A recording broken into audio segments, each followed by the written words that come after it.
Welcome to episode number 12 of Crossroads of Destiny and Avatar: The Last Airbender Universe podcast.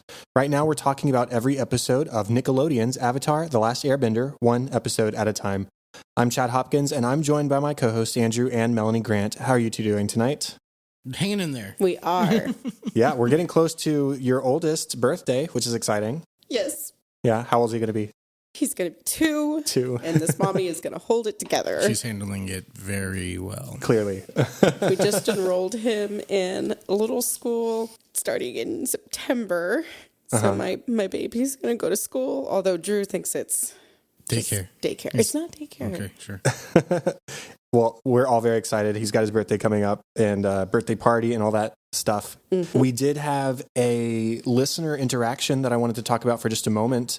We had follow-up on our discussion about the potential of an Avatar theme park. Remember that from several episodes ago? Yeah. Sean on Twitter reached out a few days ago and sent us a picture of a ride at the Nickelodeon Universe at Mall of America in Minnesota. It's called the Avatar Airbender. So there is a ride that exists, at least one. I didn't actually look to see if there were more than one.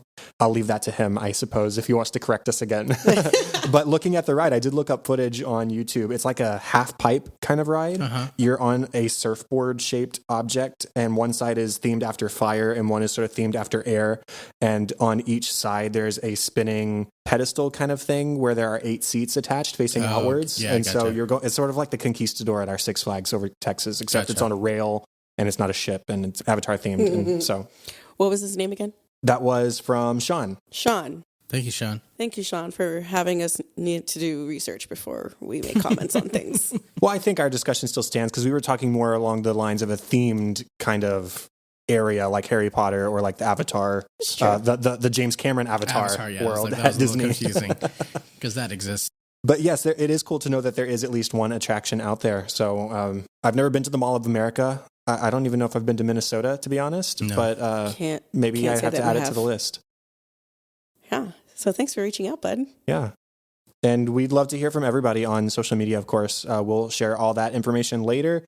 But we are going to jump into an episode that I am proud to say finally surprised Melanie with something. Absolutely it did. So we'll get to that. This is Book 1, Chapter 13. It is titled The Blue Spirit. It was directed by Dave Filoni, who we've talked about before. He's like the Star Wars bigwig right now. Not like Kathleen Kennedy bigwig, but he was the one who did a lot of the Mandalorian kind of stuff along with Jon Favreau, and then obviously the Clone Wars animated TV show. And I think it's really fitting to know that he was behind this episode. And it was written by the creators of the show, Michael Dante DiMartino and Brian Konietzko. So that leads some credence to the fact that this was a big episode and something really major happened. It aired on June 17th of 2005 and was animated by DR Movie. Our summary for this episode: Sokka and Katara have taken ill, so Aang leaves them in search of a cure for their sickness. Zuko is angry over his lack of resources when Commander Zhao is promoted to Admiral, hiring an elite squad of marksmen to assist him in his capture of the Avatar. So are there any sort of surface level things we wanted to point out right at the beginning before we dive into the big events of this episode? Always great Momo footage. Yeah, lots of great Momo stuff in this episode. I loved it. He literally brought everything but what they needed. Yeah, and I love the moment where you get to sort of step into Momo's fur, I suppose, and how he views Katara talking to him. It's really great. She's super confident that he understands she's just her. like, no, you got this. We need water. Water, please. And then later she's wearing a crown and Sokka says, oh, what was that you said, Your Majesty? So yeah, all of that was really funny. Yeah. We had some good one-liners and stuff from both Katara and Sokka as they were sort of delirious under the influence of their disease or whatever they had. I can't think if there's anything else that's just funny necessarily.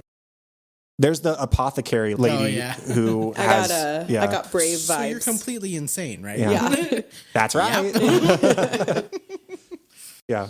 But really, this is a fairly serious episode, and I thought it was interesting just starting off at the beginning. We don't begin the episode with Aang and Katara and Sokka. Mm-hmm. We begin at the camp where we see the Yuyan archers for the first time. And I mean, we don't know at first what it's for, but I mean, it can't be anything good. You see them practicing their archery, and they literally pull it's the Robin Hood. where they shoot split it the a target with the arrow, and Yeah. then they shoot it straight down the middle 2 more times. Yeah. And come to find out, Zhao, our good old buddy Zhao, is back. And not only is he there and he's officially on the hunt for the Avatar, Right. he's promoted to Admiral. He's no longer Mid-conversation commander. even. Yeah, he says, my request is now in order. And so he is taking this team of archers who are obviously very, very talented to capture Aang. And Zuko is definitely not happy about it. Yes. Like, I don't know what you want me to say to that, but yeah. It's funny when Uncle Iroh hears about Zhao's promotion, he says, oh, he must have gotten promoted. Good for him. It's like, you have no... I mean, he does, but he just doesn't care. Like, Yeah. Well, I mean, I guess he does have a history with Zhao Right. further back than the conflicts he's had while traveling with Zuko. So they've served together in some capacity, I'm sure.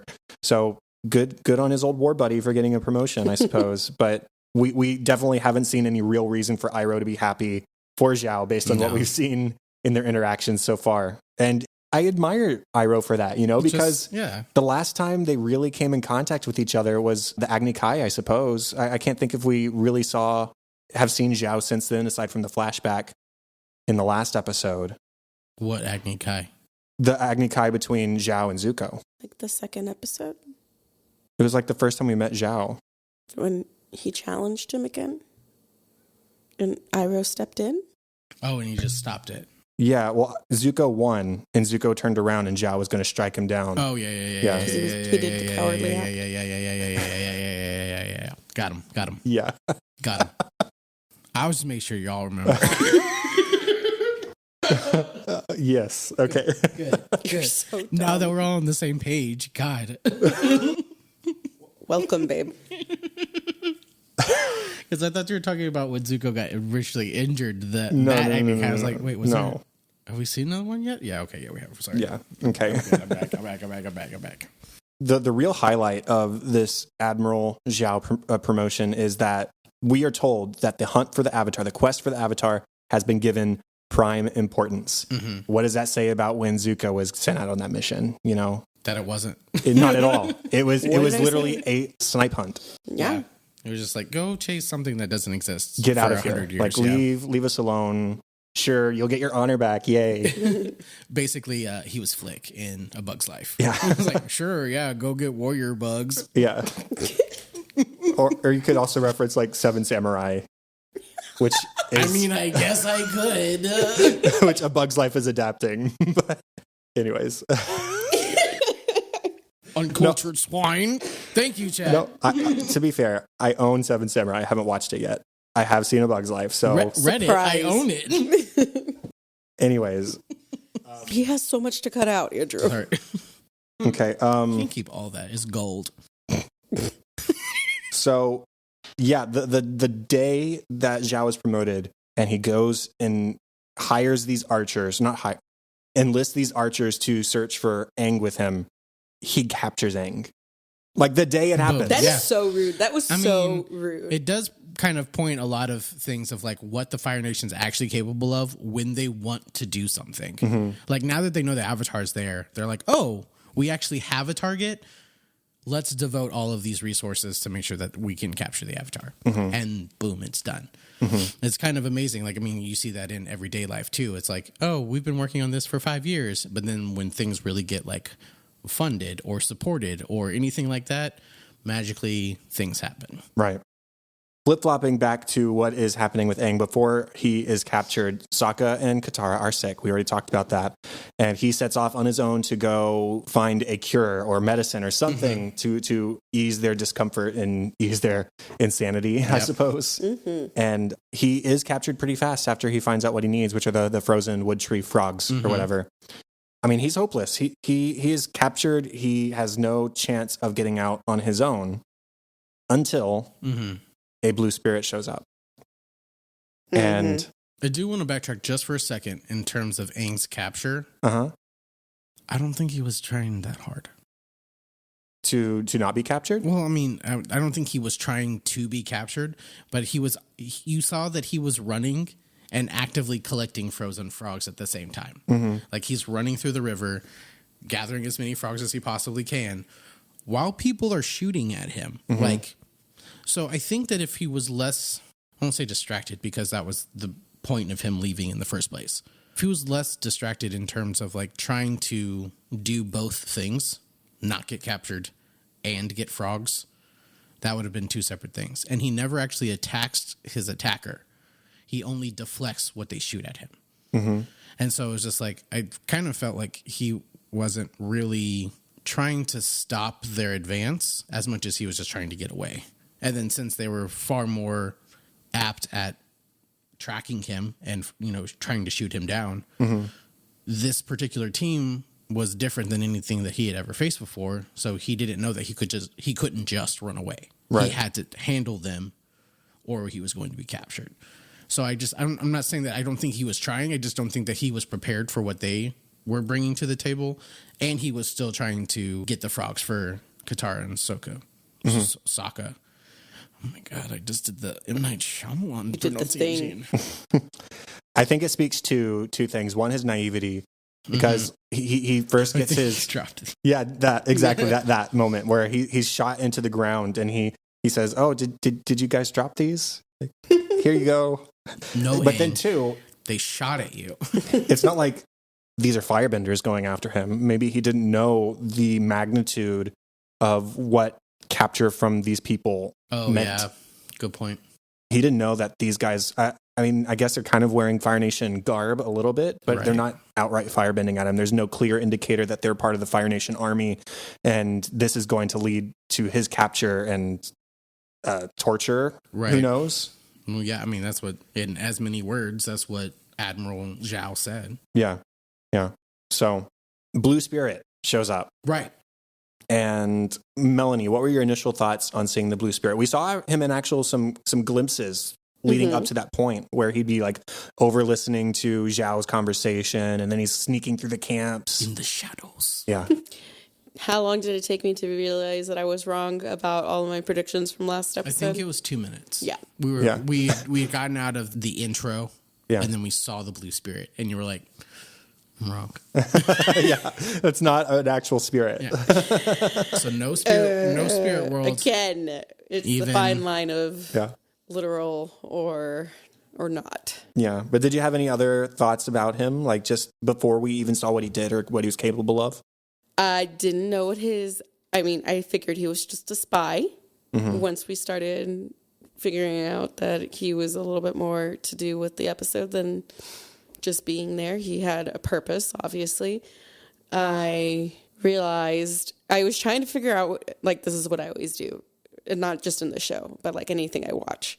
Try to figure out who they could possibly be based on clues of their physique or their surroundings. So the entire time I was like, who could he be that we know? And at first I told Chad, I was like, is this Iroh? Is this Uncle Iroh? And then I looked at his body again. I was like, he's not short and squatty, so it's definitely not him. A little off. Yeah, and I was like that, and he is moving. Not to say that Iroh can't. Yeah. He's obviously shown us that he can, but they just didn't match. So, it was kind of cool to see all of his moves that he was doing.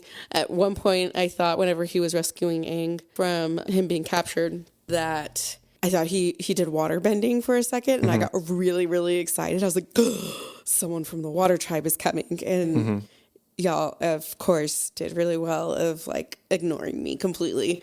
Poker face the entire time. But and then I I was a little surprised that it didn't dawn on you, maybe because we didn't see firebending from him. Yeah. That it was Zuko. And I like how it just showed the side of his face where the scar was before we actually revealed who it was. And you're like, yeah. And Andrew and I are facing on opposite sides of her. We both turned to look and see. And I was very happy because it didn't actually occur to you before that moment. Or if it did, you didn't say out loud. No, it did not occur to me. This is, I don't want to brag or anything. It was just like one of the rare times where I really didn't figure it out beforehand. So. That's good. Well, that's a lot to unpack. Right there is that Zuko breaks into this Fire Nation camp. Why? And rescues Aang and escapes together. And why?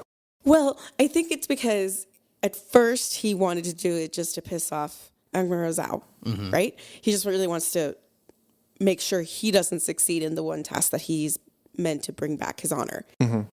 But then I think towards the end of it, he really wanted to be his friend. Like, I think so. I think he realized, like, he's very lonely. I think he realized he doesn't have very much. I mean, he could have taken him again. He could have taken him to get his honor back, but he didn't do that because I think he felt some kind of not repentance. He felt like almost like he owed Aang after him saving his life, right? And towards the end, am I seeing that wrong? Well, I mean, there was the moment at the end where Zuko is still kind of knocked out and he's just woken up, and Aang he's telling him this story of how when I was a kid, I had this friend named Kuzan, and we get into and out of all sorts of trouble together, and he was one of my best friends, and he was part of the Fire Nation.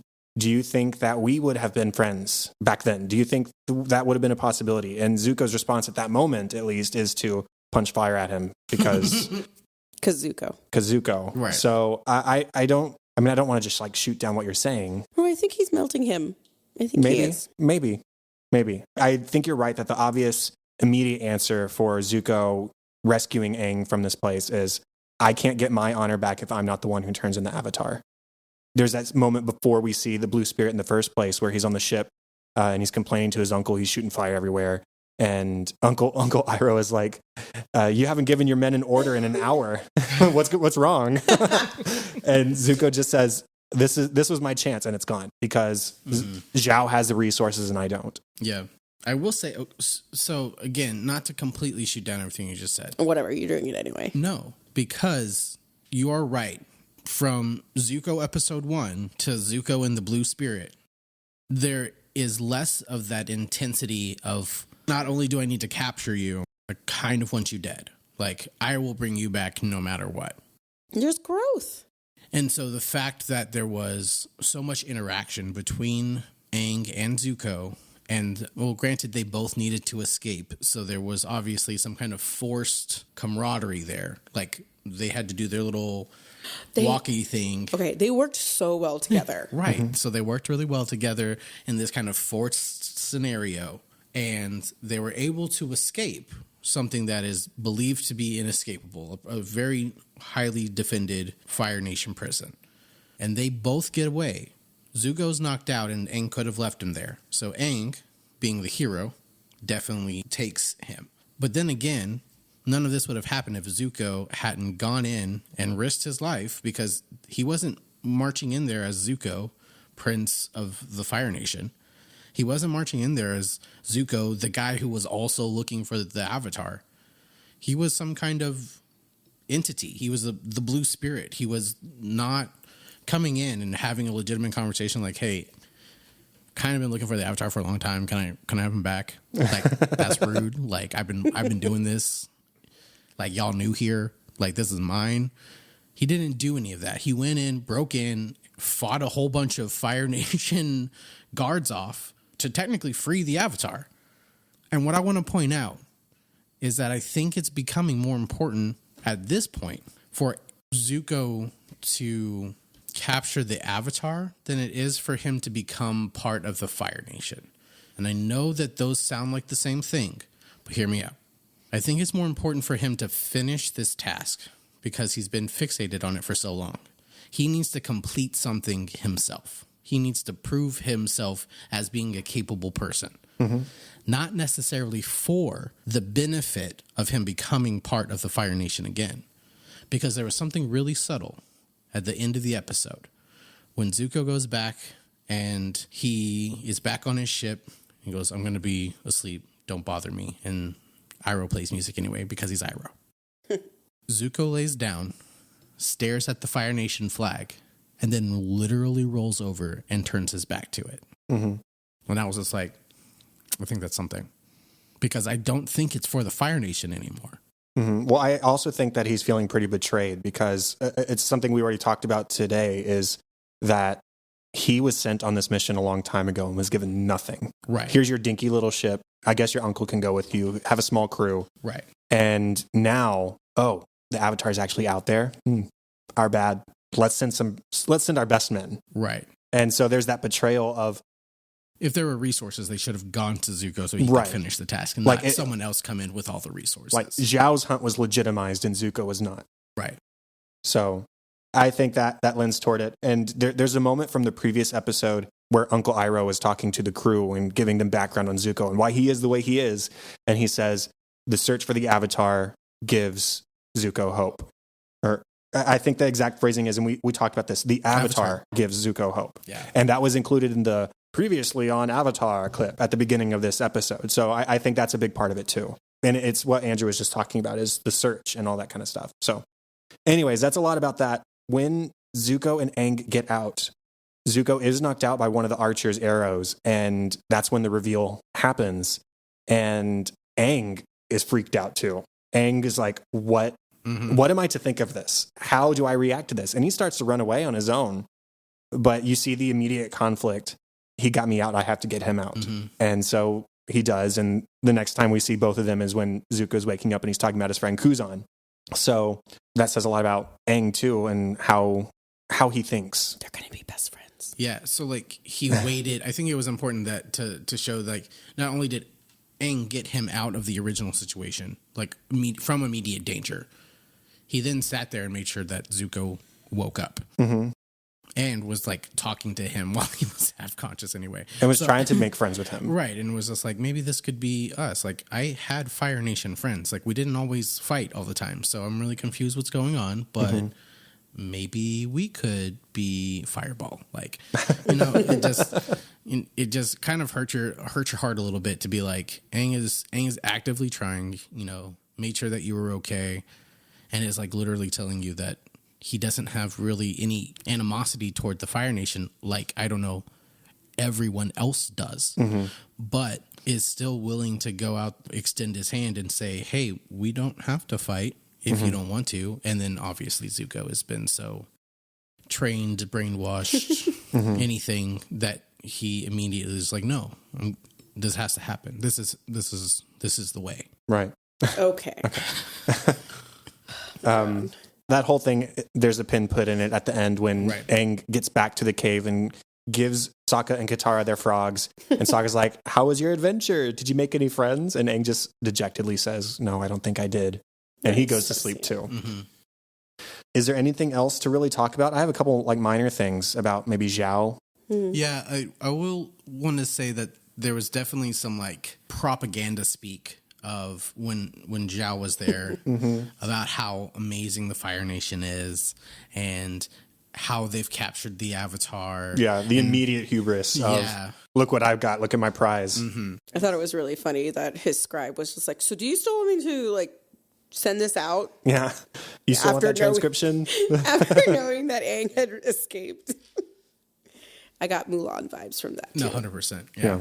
It was interesting to see that because you're like, the Fire Nation is really trying to push this thought and push this, theory to literally everyone involved that we're doing the world a favor, by controlling the Avatar, by controlling all of this land and overseeing all of these other territories and groups of people. Showing that they're the most powerful. We're the most powerful. We're the smartest. We're the greatest. You're welcome. We had to take over your city. You're welcome. Like, I don't know what your problem is, essentially. I suppose this is our first like official confirmation too that the Fire Nation's plans are to utilize Sozin's comet, because that information previously came from Roku. That's true. And so this is really what's happening. Straight from the horse's mouth. The Fire Nation told us Sozin Comet is coming. And we're going to take down the Ba Sing Se. Yeah, because we already knew about their previous failure at Ba Sing Se with Uncle Iroh. And so with Sozin's Comet coming, they really truly think that Aang was the last possible vestige of hope for anybody non-Fire Nation.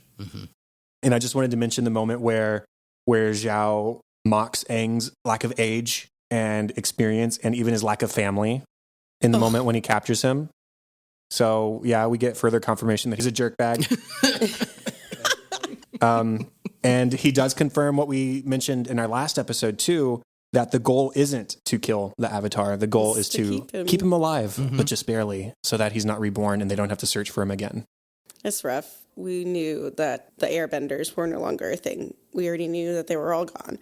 But to kind of hear it confirmed from Zhao, it was really heartbreaking. And mocked for it too. What's like being the last one? I know. It was super bummer. It was a big bummer. Like, his little face broke my heart. And also, I mean, yeah, he's 112, quote unquote, 112. He's a 12. boy. And he's just barely going to keep him alive. So Fire Nation has no scruples I on mean, who or yeah. who they do not torture. That was intense. Yep. That is all for this episode, I believe. Let's talk about some prediction stuff. We already talked about some of the stuff that Melanie maybe didn't get exactly right, but that's okay. We don't have to highlight that right now. We can talk about your thoughts for the next episode, which is titled The Fortune Teller. Well, kind of sounds like they're going to know some things. Sounds like they're... And you have to take better notes this time. I will.